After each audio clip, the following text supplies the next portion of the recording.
20-1-0133, State of Hawaii versus Steven Capobianco, jury trial. Good morning. The record reflects the presence of counsel for the parties. The defendant is present. The jury is not present. I understand there's something that someone would like to address. Yes, sir. At this time, the state would like to respectfully request that we be allowed to take a witness out of order. Right now, Mr. Earls is on the stand, and we are requesting that Dr. Lindsay Carl, the medical examiner, right now she resides on the Big Island, so she is here this morning. We're going to request that she be allowed to be taken this morning first.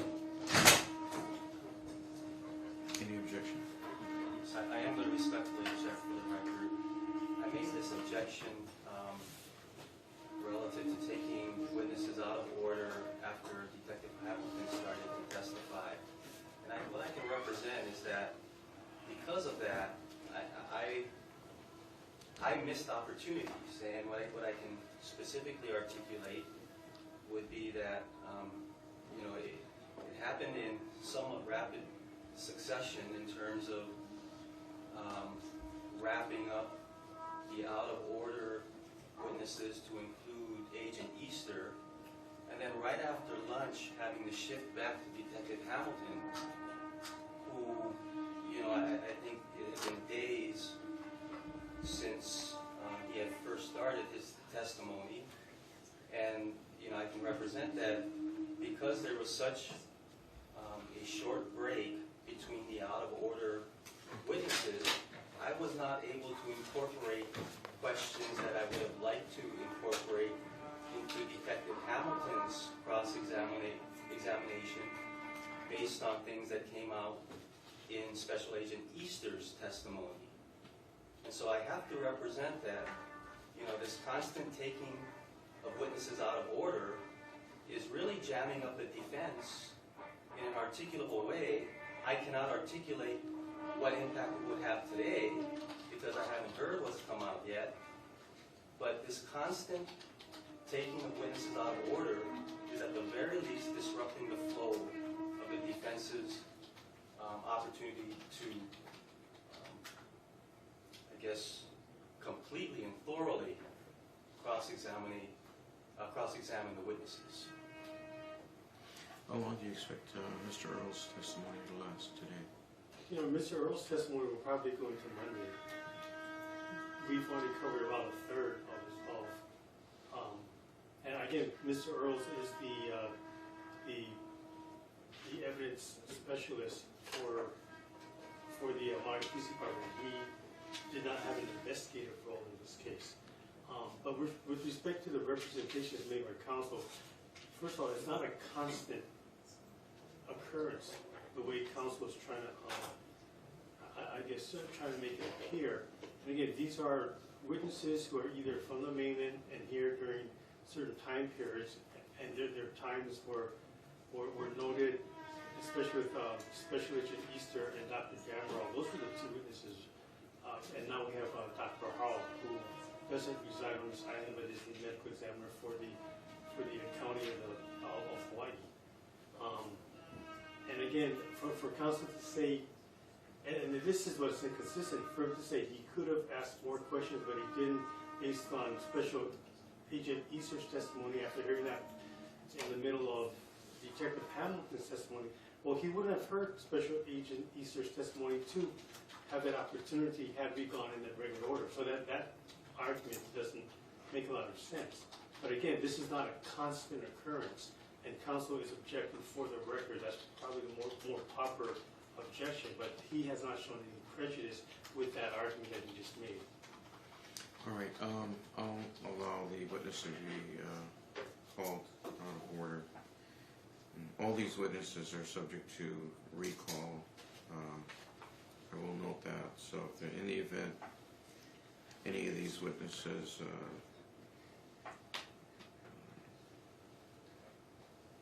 need to be called back, all the parties need to do is let the court know, and we'll make arrangements for that. And that, if that means that we have to wait for that person's availability, that's what we'll do. All right, so they're subject to recall. All you have to do is just let me know. And, Thank you. All right, let's. So the next witness, Your Honor, will be Dr. Lindsay Harrell. So I guess I'm anticipating that the defense will be asking for a 104 year. And that would be accurate. Okay, then let's have her in here. All right.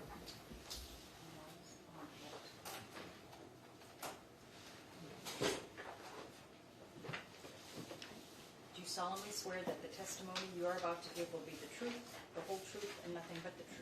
I do. Thank you. You may be seated. You may proceed with your examination of the witness. Thank you, Your Honor. Good morning, Dr. Harrell. Could you please state your full name? Yes, my name is Lindsay K. Harrell. It's spelled Harle. And what is your current occupation?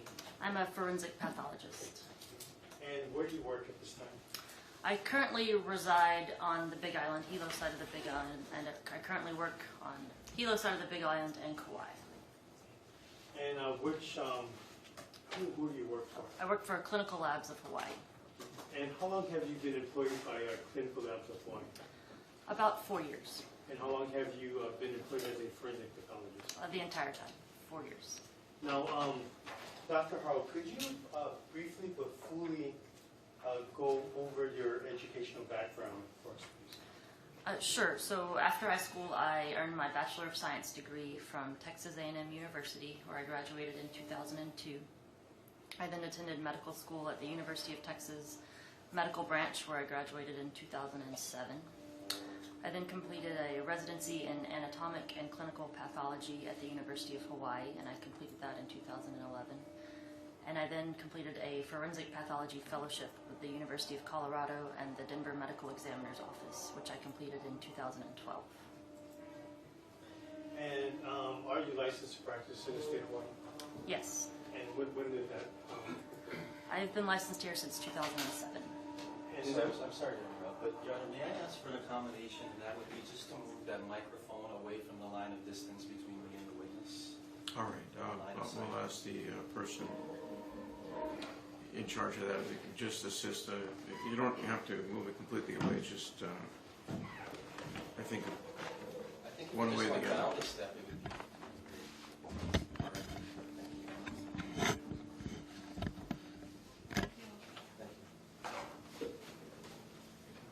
Proceed. Thank you, madam.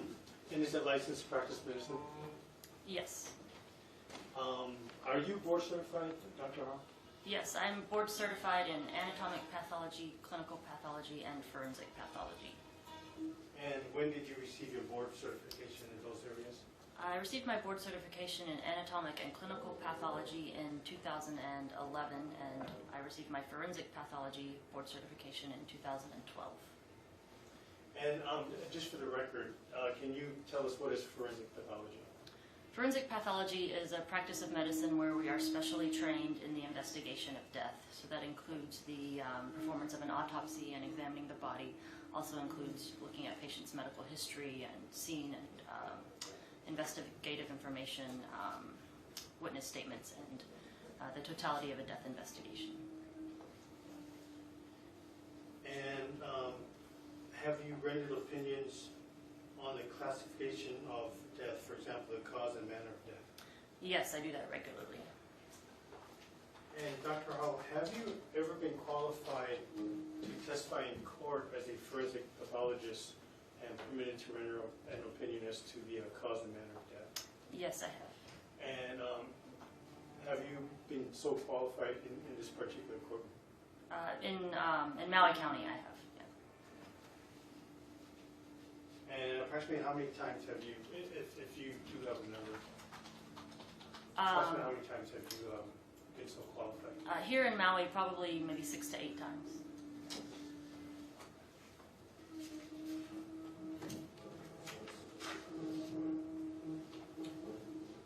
Yeah, at this time I have no further questions.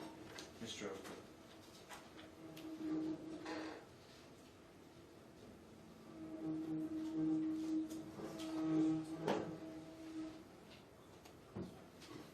I have no questions, Your Are you going I'm sorry, I do have one other question. That's so fine. this doesn't come up when the jury is present. Pursuant to your board certifications, the three you just mentioned, and your training, education, and experience, are you also qualified to conduct dental impressions? Yes, as part of my training as a forensic pathologist, we are trained to do identifications of decedents based on their dental records. And have you ever done that in, I guess, in your experience in your 4 years as a forensic pathologist? Yes, I've done that, probably 20 or 30 times. And I have no further questions after that. Mr. Upwell? I guess I would just make a quick objection in terms of vague question in terms of what is a dental impression. All right, why don't you elaborate on that? Thank you. And the term dental comparisons, using dental, did you use the word dental impression? I use the word dental identification. So what I'm trained in is specifically identifying a decedent based on their dental records. Okay. And what do you look at in the dental records when you conduct a dental comparison? When we're doing that, we have x-rays that we took of the decedent's jaw, and we have x-rays that were from the dentist taken before the person died, and I compare them to look at cavities, fillings, the shape of the fillings, if any teeth are missing, if any teeth are abnormally shaped, and look for identifying features that match between the two x-rays. No further questions. Any other questions, Mr. Upwell?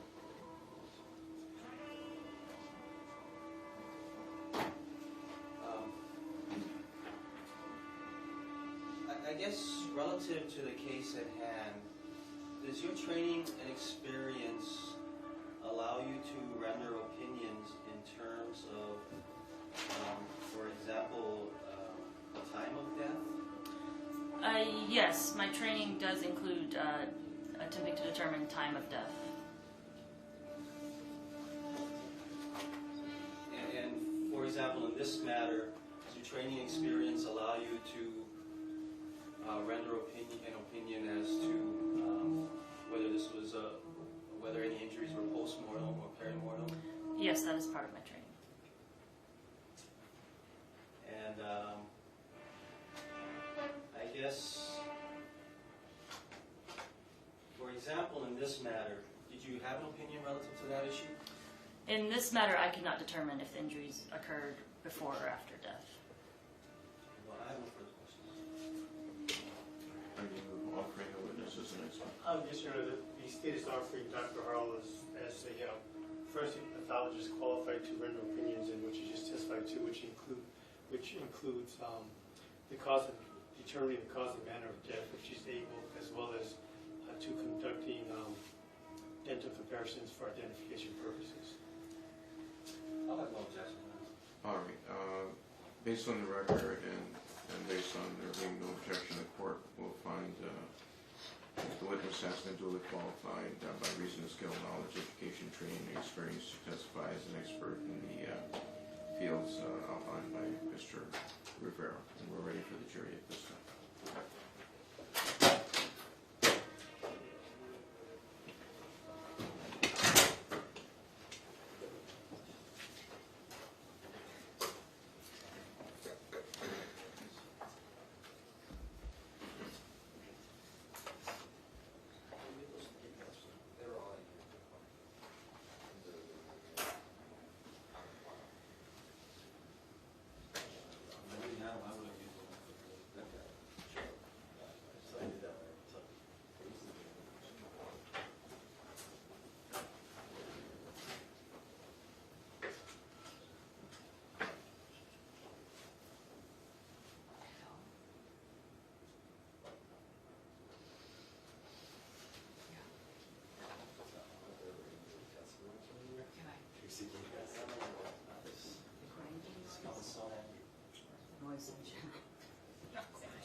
and gentlemen, we have a witness being called out of order, so you'll want to note that for your records.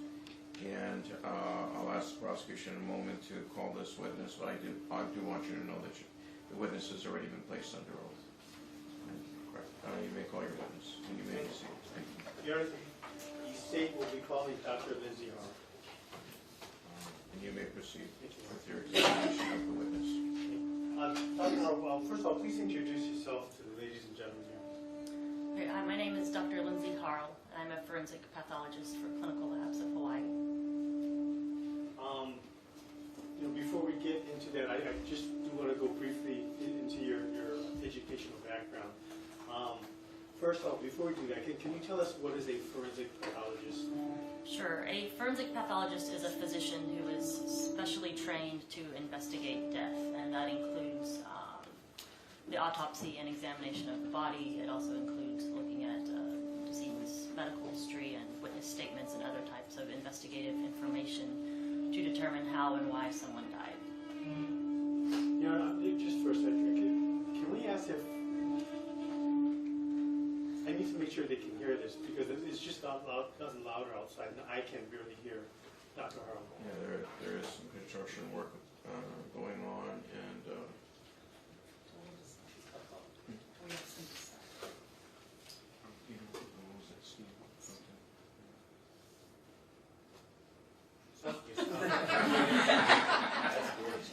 we did put in a request asking that I thought they could hear us. So now perhaps they just got the message. And we'll see how long that lasts.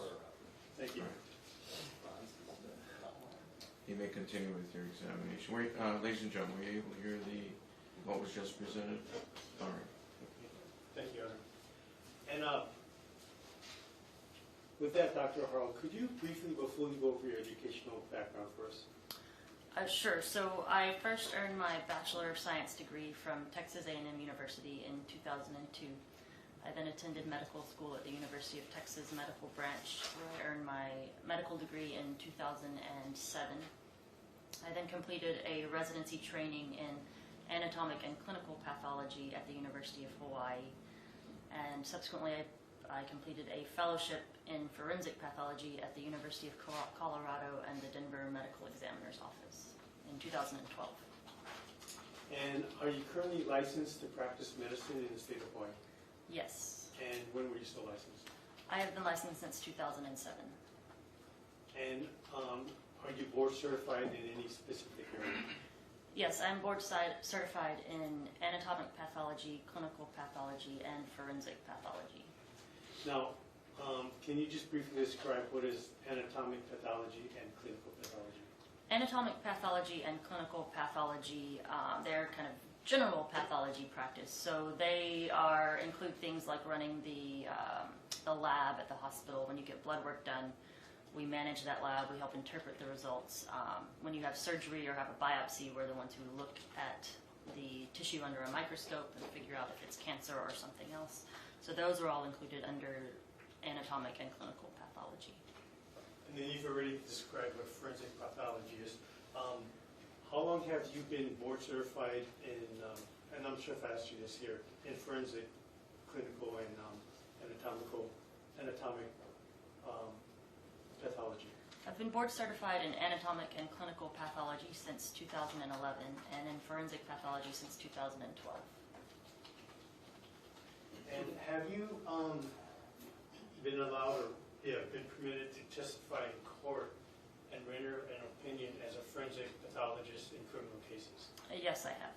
And where has that been? I've done that here in Maui County and in Denver, Colorado.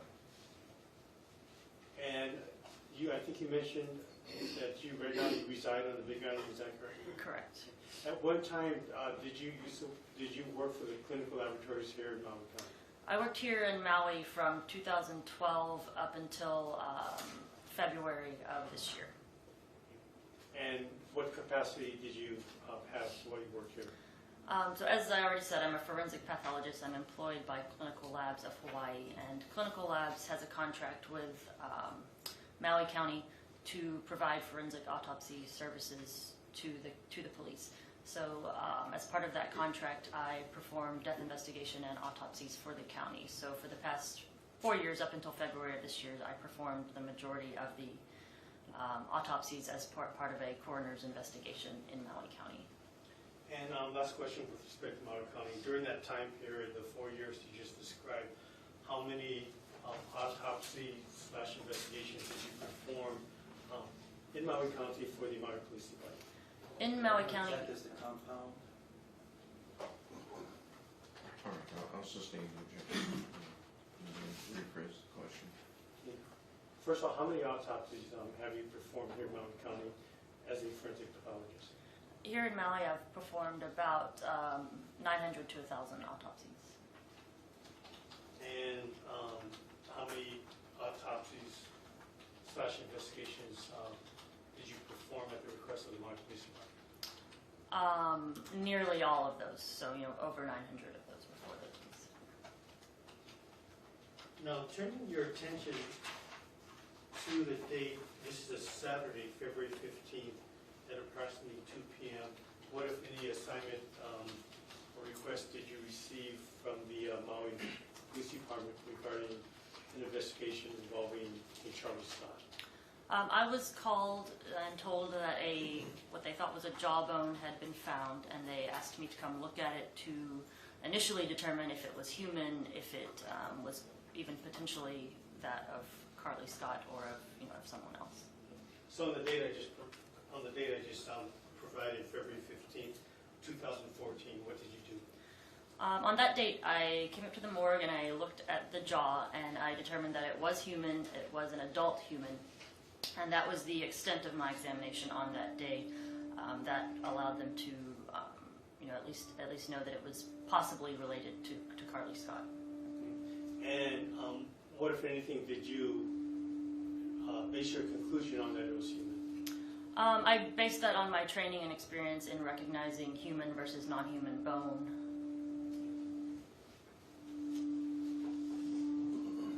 And did you handle, or first of all, can you tell us what you looked at? You said jawbone.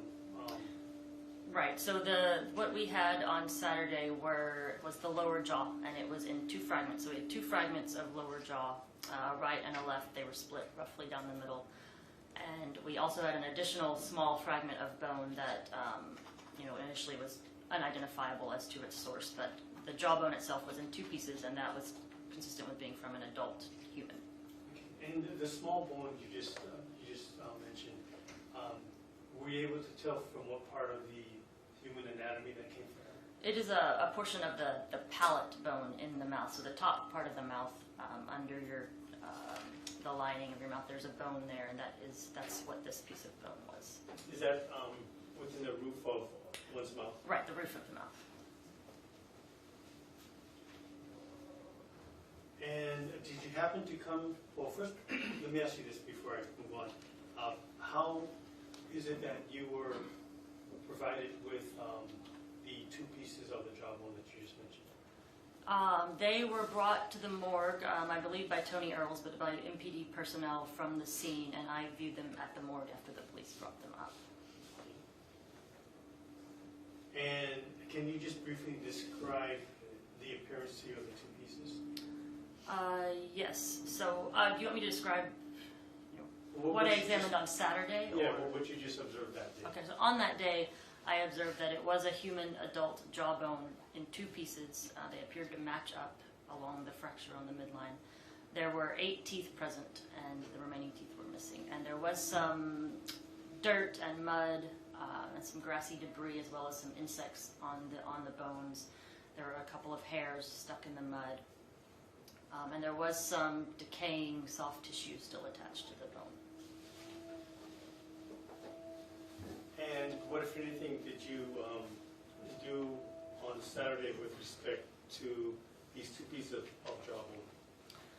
I cleaned them lightly to avoid lifting any possible evidence that might be on them. So I just washed them lightly so that we could get a better look at them, and then determined that they were human. And at that point, we decided to move forward with trying to identify them prior to further evaluation. Now, turning your attention to February 19th of 2016, on that date, did you happen to come across these same two pieces of jawbone?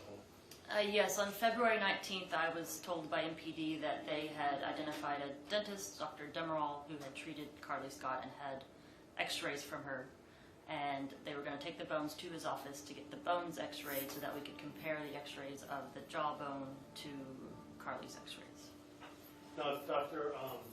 Harrell, did you go to Dr. Demerol's office as well? Yes, I did. I went up with MPD personnel to Dr. Demerol's office as he did the x-rays. And do you remember who you went with? Tony Earls was there, and I believe Detective Lyndall Liu was also present.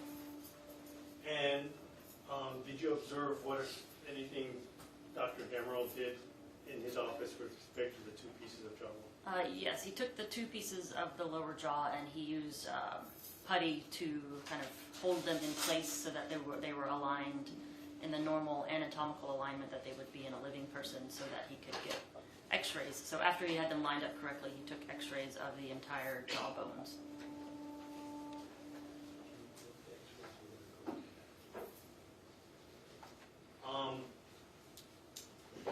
Did you do, well, first of all, as a forensic pathologist, are you trained and educated in doing dental comparison? I am trained in educated in doing dental identification. I'm sorry, identification. So comparing x-rays from a body to x-rays of that were taken in a living person to determine if they are the same person. I am trained to do that. And did you do that in this case? Yes, I did. And where did you do that?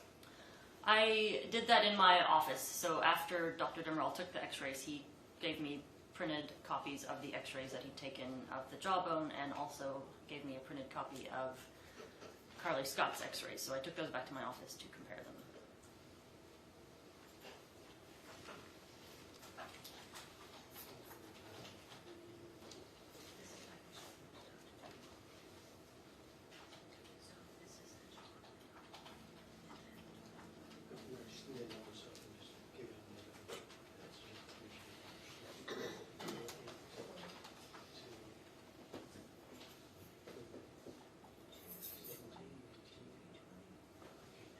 Your Honor, this time the state would request permission to publish State's Exhibits 308 to 320, which are already noticed.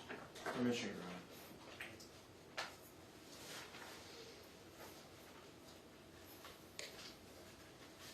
Now, and may Dr. House step down and approach the monitor now. Yes.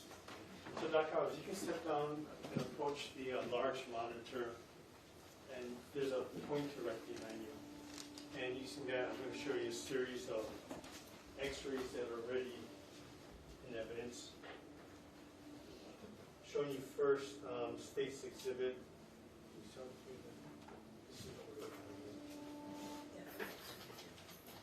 I'm showing you, first of all, State's Exhibit 311. Do you recognize that? Yes, these are a different copy than the ones that I got, but they appear to be Carly Scott's antemortem x-rays on the right and that of the jawbone on the left. My right and my left. Okay. When you say different copy, though, The copies that I had were clearer. They were sharper. but this is the same job, Yes. the same X-ray that you received, Yes, it is. and showing you State's Exhibit 310. So these are also x-rays that I received that were from Dr. Demerol that were of the jawbone. This is from the jawbone that was recovered. Object Castellini. No, I'm trying to clarify this. So I can't determine. Excuse me, I'll sustain the objection. You may rephrase the question. Can you tell which X-rays these are of? I initially thought these were the x-rays of the jawbone. Okay. Has that changed? No. And when you say the jawbone, you're not Just to clarify that, when you say jawbone, are you talking about the jawbone that Dr. Demerol took pictures of after he mounted it in the plate? Correct. These appear similar to the x-rays that were given to me as things out of the jawbone. Okay, let me show you State Exhibit 309 just for further clarification. Do you recognize that? Yes, this is also an x-ray of the jawbone that Dr. Demerol took on February 19th, 2014.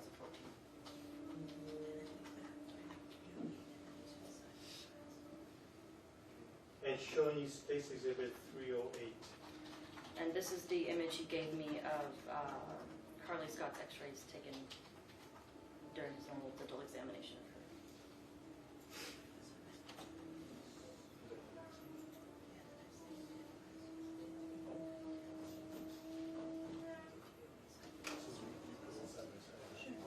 Okay, now next I'm going to show you State's Exhibit 308 side by side with Exhibit 316.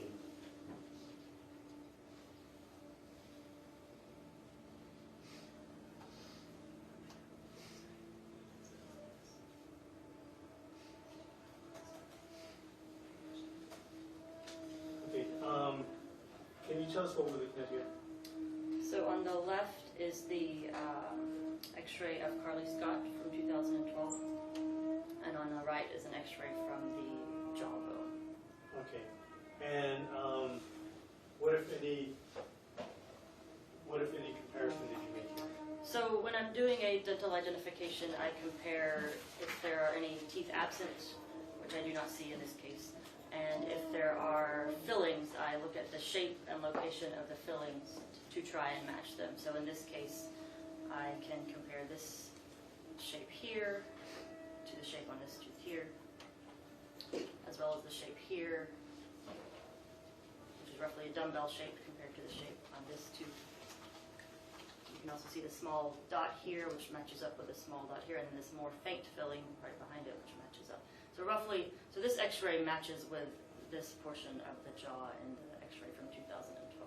Okay, you know, there's a lot of there's here and words like that. That's Okay. hard for the court reporter to, or Okay. for someone who's just reading the transcript. Can we just take a note when you said there's the X-ray here? Are you referring to Exhibit 316? Yes, so I'm comparing the dental fillings in Exhibit 316 to those in 308, and I'm noting that the fillings in 316 match in shape and location on the tooth to those in 308. Okay, and specifically which area in 308 do the fillings in Exhibit 316 match up with? This is on the left lower jaw.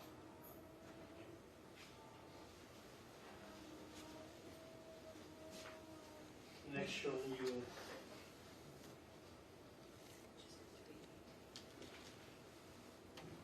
I'm going to place Exhibit 318, and can you tell us what we're looking at here? And for the record, 318 is side by side with 308. Okay, so 318 is another x-ray of the jaw, and it shows some of the same fillings as well as some of the teeth that are further back, more posterior in the jaw. And were you able to identify that with respect to the fillings in 308? Yes, some of the same shapes of the fillings and locations of the fillings in 318 are also present in the left lower jaw of 308. There are also some additional fillings present in 318 that weren't visible in the previous x-ray. For instance, in the most posterior tooth, that you can vaguely make out in the most posterior tooth of the left lower jaw in 308. Okay, thank you. And showing you Stacy Exhibit 319, side by side with Exhibit 308.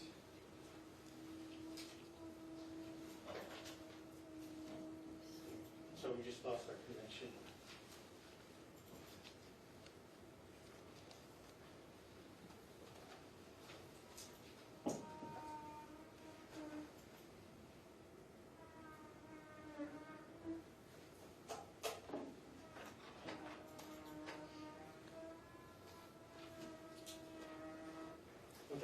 showing you State's Exhibit 319 side by side with 308.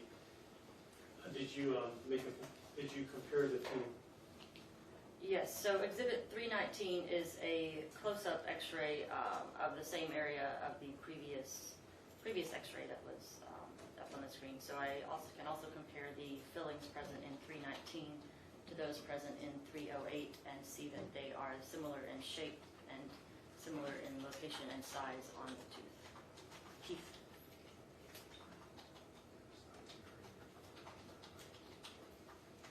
And State's Exhibit 320 side by side with 308. 320 is again a closer view X-ray of I'm the sorry, same- Dr. Alvin, if you could just step more to the side so Yep. everyone can see it here. Sorry about that. So 320 is a closer view X-ray of the left lower jaw area, so I can compare the shape, location, and size of the fillings here with those present in the left lower jaw area of 308 and see that they do match. Thank you. And showing you State's Exhibit 312 side by side with 308. So 312 is a X-ray showing fillings present in the teeth, and these match in shape, size, and location to those in the right lower jaw and Exhibit 308. And showing you State's Exhibit 313 side by side with 308. 313 is a close-up view of the same area as the previous exhibit, showing fillings present in the teeth, and they again match in shape, location, and size to those present in the right lower jaw of 308. And we're almost done here. Showing you State's Exhibit 314 side by side with 308. Okay, 314 is another similar view of the same area of teeth, showing these fillings in the top of the teeth.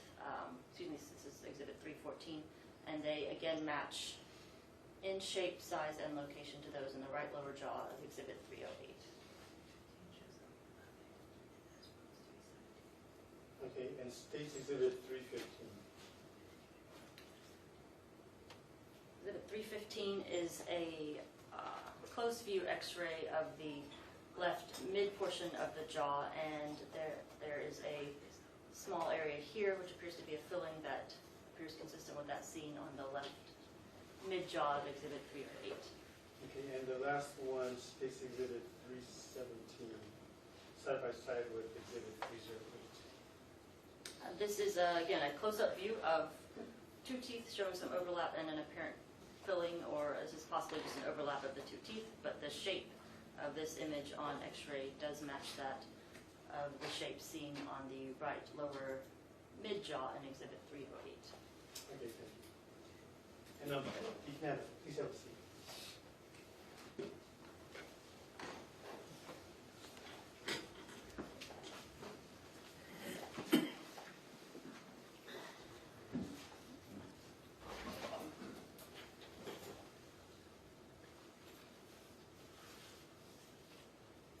Now, turning your attention to the next day, February 20th, 2014,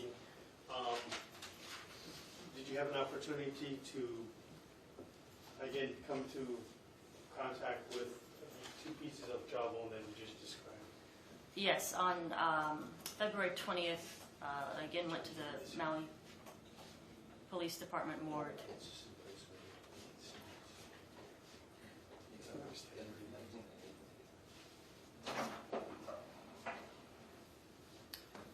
So on February 20th, I again went to the police morgue and examined the two jaw fragments in more detail.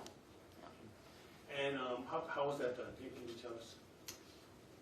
How did I? Yeah, what did you do in order to examine them in more detail? So I again washed them gently to remove any non-human debris like dirt, leaf matter that was still present on the jaw, but I was washing it very gently so as to not disturb any of the soft tissue that was still attached to the bone, because as I said, there was some decomposed soft tissue like muscle still attached to the bone. So I washed them gently, and I then examined them visually, took photographs with Tony Earls, and documented any abnormalities that I saw with the jaw.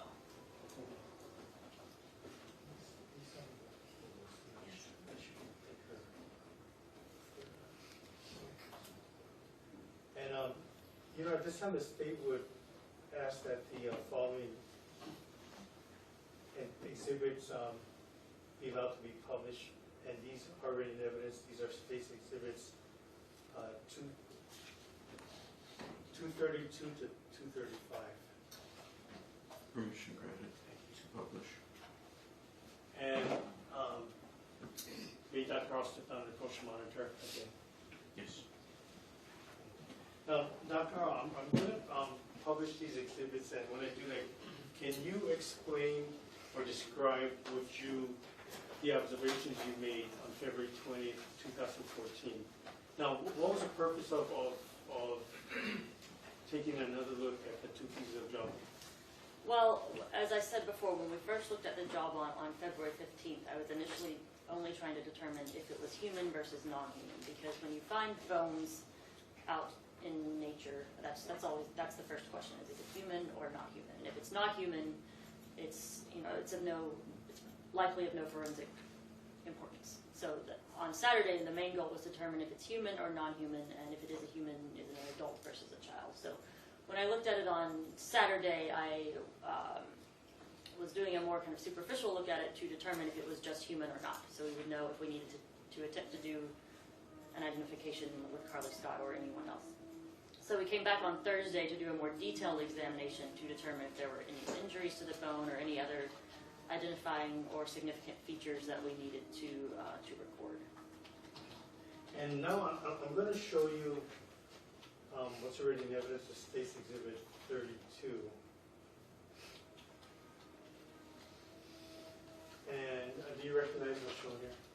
Yes, Exhibit 232 is a photo of the right half of the jawbone that we had been evaluating. And looking at this photograph, you testified earlier that you did notice, I guess, dirt, debris, as well as hair on the jawbone. Is that depicted here in State's Exhibit 232? So I can see, a lot of the dirt I have washed off, and a lot of this brown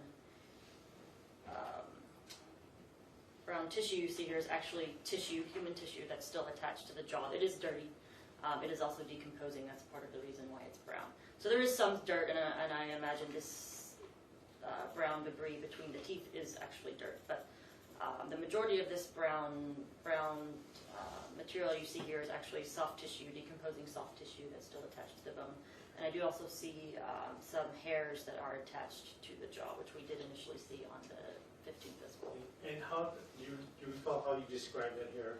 The hairs were red in color and long. And at this point, what, if anything else, did you notice, or did you note with respect to the right side of the jawbone? So there are two fractures in the jawbone. One is right on the anterior midline. You can't really see it in this photo, but that's the fracture that splits the right from the left side of the jaw. There's another fracture on the posterior side of the jaw. So this is the angle of the jaw called the ramus, and just above that there's another fracture, and this portion of the jaw, the superior portion of the jaw, is actually missing. Now, do you use the word ramus? Is that correct? Ramus is the medical term for the angle of the jaw. And so is the ramus shown there, or is it missing? Just the very proximal end of it is still attached, and the angle continues on up. So a portion of it is here. There's a fracture through it. And just for the record, you were pointing to the left end of the jawbone that's shown in State's Exhibit 232 as a ramus. Is that correct? Yes, looking at the photo, it is the left side. So additionally on this jaw, there are some, as you can see, some teeth present and some missing. Other things that I noted were incised wounds on the bone. When you use the word incised wounds, what do you mean by that? So in forensic pathology, we have terms that we use to describe injuries so that we're all using the same language when we're writing an autopsy report. So For example, a blunt force injury is caused by a blunt object, and a sharp force injury is caused by a sharp object. Sharp force injuries we split into incised wounds and stab wounds. They're both caused by a sharp object. Stab wounds are deeper than they are wide, so they're what you think of when you think of a stab wound. They're deep and relatively short on the skin. An incised wound is the opposite. It's shallow and long, so it's longer than it is deep. So would that be, when you say it's longer but not deep, is that consistent with a layperson's term like a cut? yes, like a cut or like a surgical incision if they were cutting to do surgery, long and just going through the skin, so not that deep. So a cut, yes. And where did you note those? So there were four noted on approximately the middle portion of the right jaw, which I'm pointing to here. They measured from a little less than 1 centimeter to about 2 centimeters in length, so that's about 1/4 to 3/4 of an inch in length, and about 1 millimeter in width, which is less than 1/16 of an inch in width.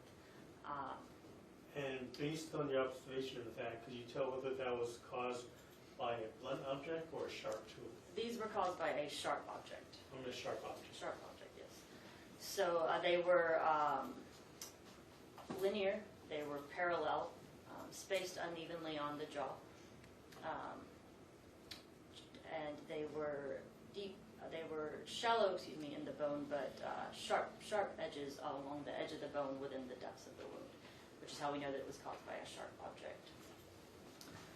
There were 2 more of those present, which I'm having a little bit of a hard time making them out on the photo, but in my report and when I did my visual inspection, there are 2 more similar incised wounds on the posterior portion of the jaw, or on the left side in the photo. I can see one of them here. I'm having trouble making out the other in the photo. Additionally, there is a defect here, which I described as a scrape. It was a unique injury. It was a pattern type injury, meaning that it was regular and uniform and could possibly be matched to a tool that created it. I'm going to object this lack of foundation. I'll sustain the objection. You may place the foundation on the record. Once again, can you point to the area, and let me make a record of this, point to the area where you said there appears to be a scrape pattern, and you're pointing to the left portion of the photograph and stating Exhibit 232, and this is the bottom left portion of the jawbone. Is that correct? Correct. Now, as a forensic pathologist, are you also trained and educated to try to determine what type of object or tool, would be consistent in making certain wounds or marks? Yes. And did you do that in this case? Yes, I did. Okay. So specifically with respect to the area where you said there's a scrape pattern, can you describe or tell us what your analysis of that is? Sure. So this. I'm going to object, Your Honor, if we approach. This is the discovery issue. All right. There's no discovery issue.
consistent with causing such a scrape pattern? Can you tell us, please?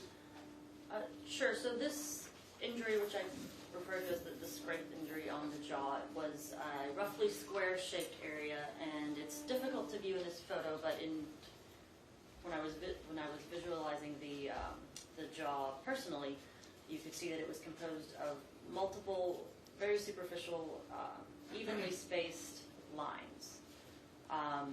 I can't say exactly what caused this injury, but it was suspicious for being caused by a serrated knife with very small serrations that were closely spaced. And So Your Honor, that you would object to lack of foundation relative to that? yes, And the issue that we raised. Oh, let's just do this. That's the witnesses offer that as an opinion. Let's determine what the basis of the opinion is. And I think she described it, but we can have her say it again. What is the basis of your opinion that is consistent with a serrated edge knife? This injury was composed of multiple equally spaced linear indentations of the bone, and they were sharp indentations of the bone. They were of equal width and equally spaced apart and of equal length. And that is the type of wound that you often see if a serrated knife is scraped across the skin or a bone. You get linear, evenly spaced, and of even dimension defects. And that area of the scrape pattern you described, did you know whether there was any tendons or flesh still part of the bone in that area? The majority of it is just bone, no soft tissue. You can see a little bit of brown decomposed tissue just adjacent to it, but whether this is bone or tendon or fascia or other types of soft tissue, I can't tell, and I can't actually tell if this scrape type injury involves that tissue or not because it is too decomposed. And based on the scrape pattern you just described, did that mean anything to you as a forensic pathologist? Yes, this is a very suspicious injury for being an inflicted wound by a person because of its pattern aspect, because it appeared to be from a serrated knife.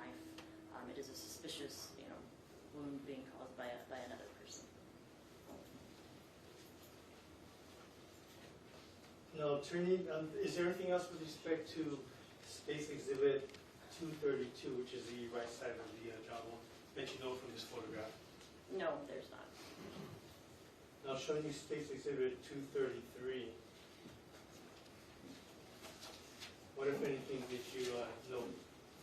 And, well, first of all, what are we looking at in Space Exhibit 233? This is the left side of the jawbone. So we were looking at the right prior. This is the left. And on this jawbone, you can see the majority of the teeth are present. There's, again, some decomposed soft tissue still attached to the jaw. Okay. Dr. Howe, you said this is the left side of the jawbone. Can I step out to take a Yes, sure.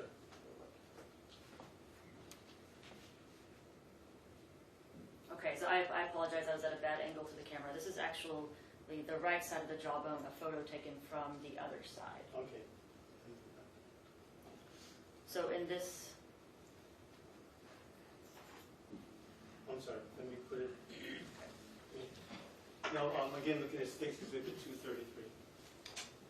okay, so this is, and I apologize for the confusion, this is also the right side of the jaw, a photo taken from the interior. So this would be the side of the mouth where your tongue would be, the interior of the mouth.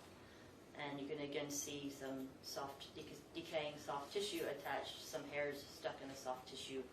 And in this photo, you can see the fracture on the left side of the photo, which is right along the chin, which split the jaw into the right and left half. And can you see the fracture on the middle or front part or right side of the photograph of the jawbone? This fracture.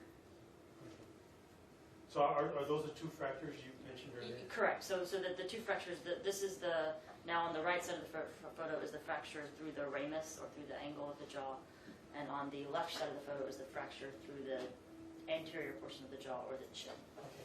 And just to make it clear, looking at State's Exhibit 233, which portion is the front of the jawbone in this photograph? The left side is the front. Okay. And so then the back side would be where the ramus or the rear is? Correct. And with respect to the front side of, or the front of State's Exhibit 233, again, that's the right side of the jawbone, I want to draw your attention to where you noted the fracture. Can you just point to that area again? Here. Now, are you able to tell us what type of force is used to create a fracture of that, what we see here in State's Exhibit 233? This is a blunt force injury, so it's created by a blunt object impacting the bone. And when you say a blunt object, what would that be consistent with? So again, it's to differentiate a blunt from a sharp. So a blunt could be any number of things. Could be a rock or the ground or a fist or even a very heavy pipe. Any number of things that are blunt.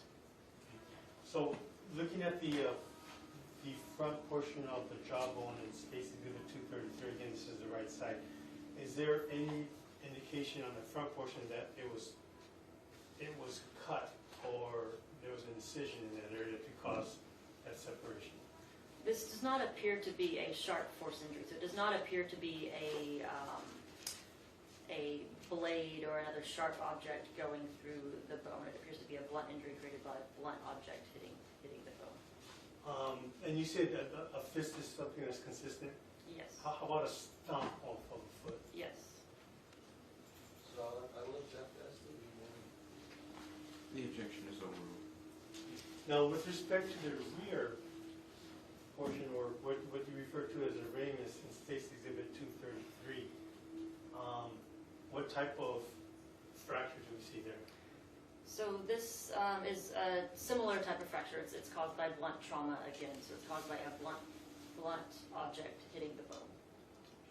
And would this be consistent with the same objects that you described earlier with respect to the front portion of the jawbone? Yes. objection leading. The objection is overruled. And what, if anything else, did you note with respect to State's Exhibit 233 that's before you?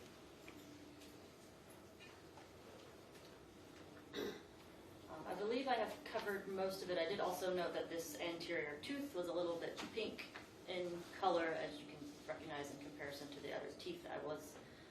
I'm not sure of the significance of that. That may be related to hemorrhage, or it may just be decompositional change. And I believe I've gone over all the other aspects of it. Okay. Now showing you State's Exhibit 234. And Dr. Harrell, what are we looking at here? This is the left side of the jawbone that we received. Now, is the ramus or rear portion of the left side of the jawbone shown here? Yes, the left side of the jawbone is intact, and it includes the ramus up to the two processes here, which create your jaw joint. So there's no fracture on the rear portion So of the jaw. just for the record, you're indicating to the right side of the photograph the extension of the bone from the base of the ramus all the way up. Is that correct? Correct.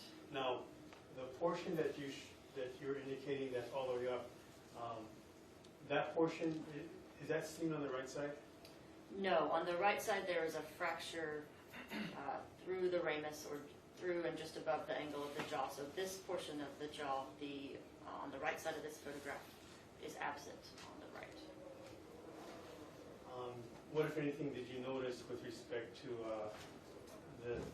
what we're looking at here in State's Exhibit 234, other than the ramus, or the ramus being intact? So in this photo, I note, and on this portion of the jaw, I note again that there is decomposing soft tissue still attached to the jaw. The majority of the teeth are present. I did not notice any obvious injuries to this portion of the jaw. And showing you State's Exhibit 235. And what are we seeing here? This is also the left side of the jaw, a photo taken from the other side, so it's been flipped over. This is a photo taken from the interior, or from the oral surface of the jaw. Now, looking at this photograph, 235 as well as 234, the one before this, the portion right towards the ending of the ramus, which is on the left side of the photograph, can you tell by looking at this, or by your observations back in 2014 as well as looking at this photograph, how this portion of the jawbone was removed from, I guess, Charlie Scott's, the rest of her? No, I cannot tell how it came to be disconnected from the rest of the skull. And how about from the right portion of the jawbone, from looking at that, were you able to tell how that was removed? No, I cannot tell with either side of the jaw how they came to be separated from the rest of the skull. And is there a reason why you were unable to determine that? Part of it is the degree of decomposition and the loss of the soft tissue. So if you have a decedent whose skin and muscle and soft tissue is intact, sometimes you might see marks on the skin or marks in the tissue that would tell you more information about how they might have been separated. Here on the left side of the jaw, these two processes here are connected by tendons to the rest of the skull, and those tendons are gone. Whether that's due to decomposition or something else, I can't say. But that's the point that would have been detached to remove, for this to become removed intact from the rest of the skull, and I can't say how that happened. So did you note if there were any scrape marks with respect to the ramus of the left side of the jawbone in States Exhibit 235? I did not notice any scrape marks or other injuries to the ramus or the rest of the left jaw.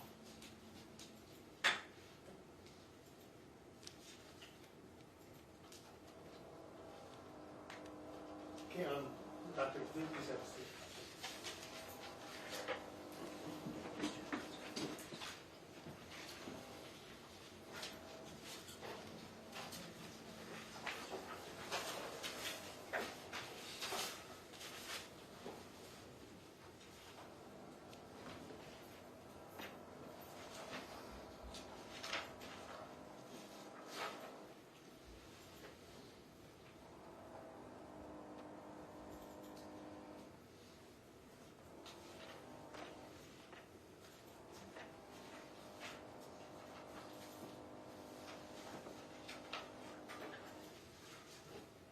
Now, Dr. Harlow, as part of your duties as a forensic pathologist, did you receive training and education with respect to being able to distinguish between an animal attack on a human versus a human on a human? Yes, that is part of my training, is determining how injuries occurred and if they were due to a human versus an animal versus something else. And with respect to an animal attack, what type of what are you looking for in that? Well, you look at the injury, and if the pattern of the injury matches what you expect from the animals of interest, which depends in part upon where you are. So, in parts of the mainland, you worry about bears and cougars and coyotes, and in the ocean here, we worry about sharks. So we are trained to know what injuries from animals look like versus what injuries from humans or weapons or something, or accidental injuries look like. And what, if any, are the general differences between an animal attack on another person versus a human using a weapon or a tool? It would depend on the tool being used. There's a wide variety of weapons that humans can use, so it's it's hard for me to answer that, Okay. you know, in a broad sense. Well, let's just talk about an animal attack. If there's an animal attack by, let's say, a canine or a boar, what are you looking for specifically? So I'll check this compound.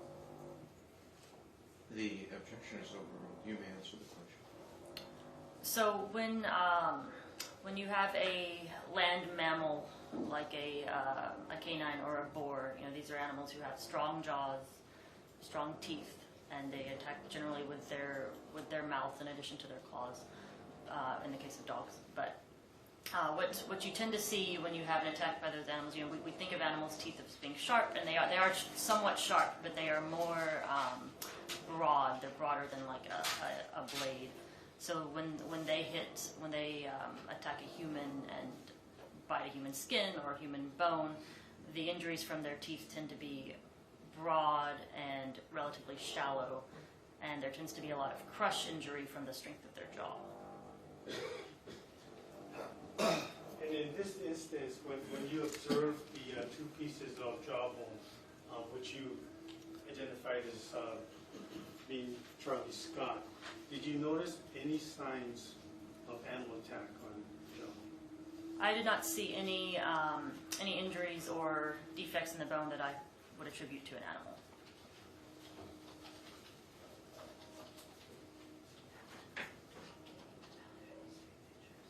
Okay, I'm gonna, you know, just have,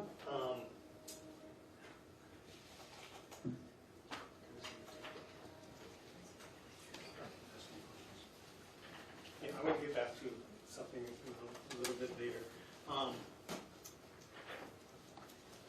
Well, let me do that now. You also testified that you did observe a piece of bone that you described was a palate or the roof of the mouth, is that correct? Yes.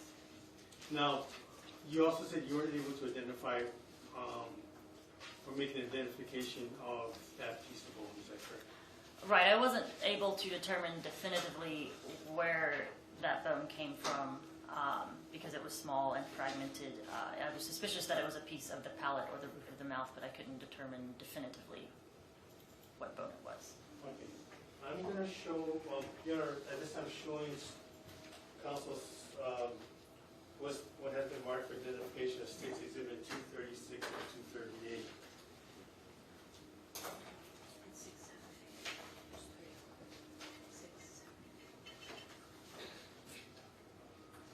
And 238.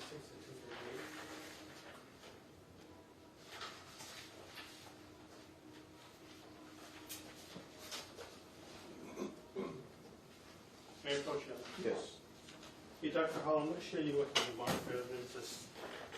States exhibits 236, 237, and 238.